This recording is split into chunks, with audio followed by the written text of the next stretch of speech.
What's going on, Jerome's? As the Underwear Olympics, known as the NFL Combine, is slated to start this week, we wanted to go through the calendar for the NFL offseason as well as important dates for Vikings contracts that are coming up pretty fast and furious. So we'll go through macro first. Scouting Combine starting tomorrow, runs for a full week, and then March 8th is at 4 p.m. Eastern time is going to be the deadline for franchise transition tags, which doesn't affect the Vikings. It generally doesn't, but especially not this year. No. And then March 14th through 16th is the free agency legal tampering period. Starts at noon Eastern time on the 14th, which I believe is a Monday. And then Wednesday, 4 p.m. Actually, I should triple check.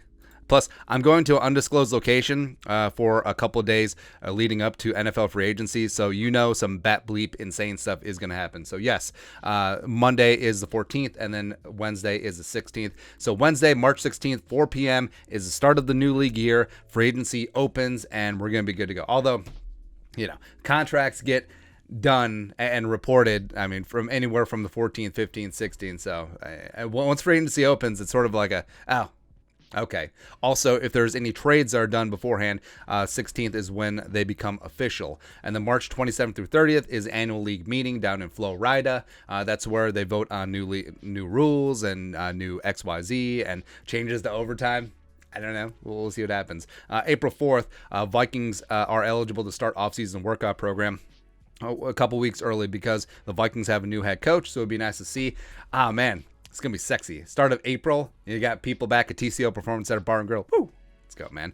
End of April 20th through 30th is the NFL Draft in Las Vegas. And then May 2nd is the deadline for exercising fifth-year options on 2019 first-round picks. And the Vikings only have one, Garrett Bradbury, which, no, it's not going to happen. Also mixed in there before the draft is various pro days at the schools, as well as after the draft is rookie camp and then OTAs, but those dates are still TBD. Now for the Vikings, contract-wise, everything circles around the start of the new league year. So on March 16th, Anthony Barr's 2022 and 2023 years automatically void with his redone contract. He still has to carry $9.89 million of Anthony Barr's dead cap on the Vikings books, which is unfortunate. But the third day of the new league year, March 18th, is where it really starts getting thick. THICC, thick. And these are all veteran contracts. Rookie deals are just like, here is what you make and here's what you do, etc. But the Vikings do have a lot of decisions going on here. Now remember, cap hits occur when the money is paid. So roster bonus, right away when that's paid, that automatically goes on the Vikings books. But even if base salary is fully guaranteed for the next year, the Vikings can still trade that player because it doesn't count until the paychecks start rolling in during the start of the regular season. So keep that in mind. So the Vikings, you see that Harrison and Danielle have roster bonus due. So the Vikings are going to cut them. It would make sense to do it before that roster bonus comes in, or if they're going to trade them, it also makes sense before that comes due, because that would be so say March 18th, Harrison Smith's $8 million roster bonus becomes due, and a couple days later they trade him. They still have to carry that $8 million roster bonus dead on their cap, which would be less than ideal. But talking hypotheticals, I want Harrison and Danielle in purple, but is what it is. So starting on all the third day of the new league year, Harrison Smith, $8 million roster bonus, $2.95 million base salary fully guaranteed. Dalvin Cook, $8.3 million base salary becomes fully guaranteed. Now, it's important with Dalvin because of all of these players, I would say that Dalvin and Pierce might be the most cuttable. Just because of their positional value of running back and nose tackle, respectively. So, the Vikings obviously could try to trade Dalvin if they are going to move on, which I would understand, but I don't know if he'll have a ton of value given his salary, unless the Vikings want to eat some. So Dalvin may be a cut candidate. And so before the third day of the new league year on March 18th, if the Vikings are going to move on, they'd have to do it then before his base salary becomes fully guaranteed. Because, like we said, if you're going to cut a player, do it before the salary becomes guaranteed. You can still trade a player afterwards as long as there's no big roster bonus that's paid out. Also, Michael Pierce, who I like Michael Pierce, but he missed all of 2020 with the opt-out.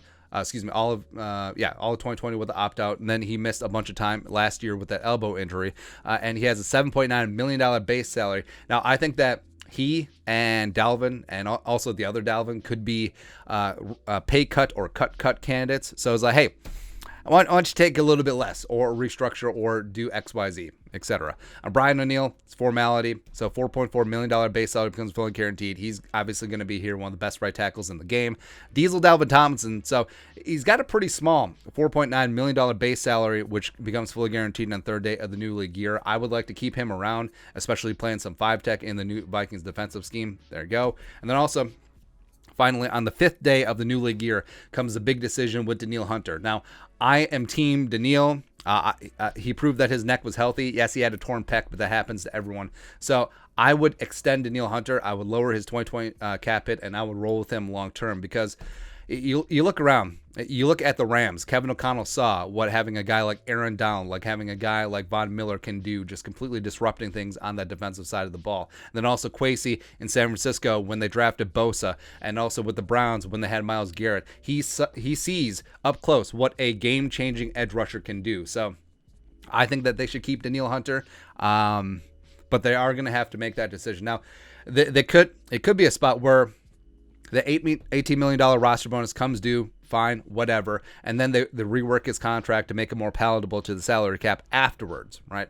But if they are going to trade Danielle, which I think Danielle still has trade value, I don't think they're going to cut him, it would have to be before that 5th day of the new league year, because otherwise that roster bonus is on the Vikings books. But yeah, even though it's beginning of March tomorrow, the Vikings are going to have some very hot and heavy decisions coming up in 2-3 weeks, so it's exciting times. The NFL truly does not have an off season except for like that 6-week stretch, late June and early July before training camp starts. So we're here. We're here, man. Like, you want us on that wall. You need us on that wall as we go through free agency and the draft and OTAs and then the regular season and then the Vikings hoisting that Lombardi 12 times the next decade. Love to see it, man. But your thoughts on our thoughts. Take a look at some key dates ahead for the league and the Vikings. Let us know in your thoughts in the comment section below. Subscribe for daily Vikings takes. Support the work. Venmo. Cash rules everything around me. Cream. But until next time, Skol. Production value.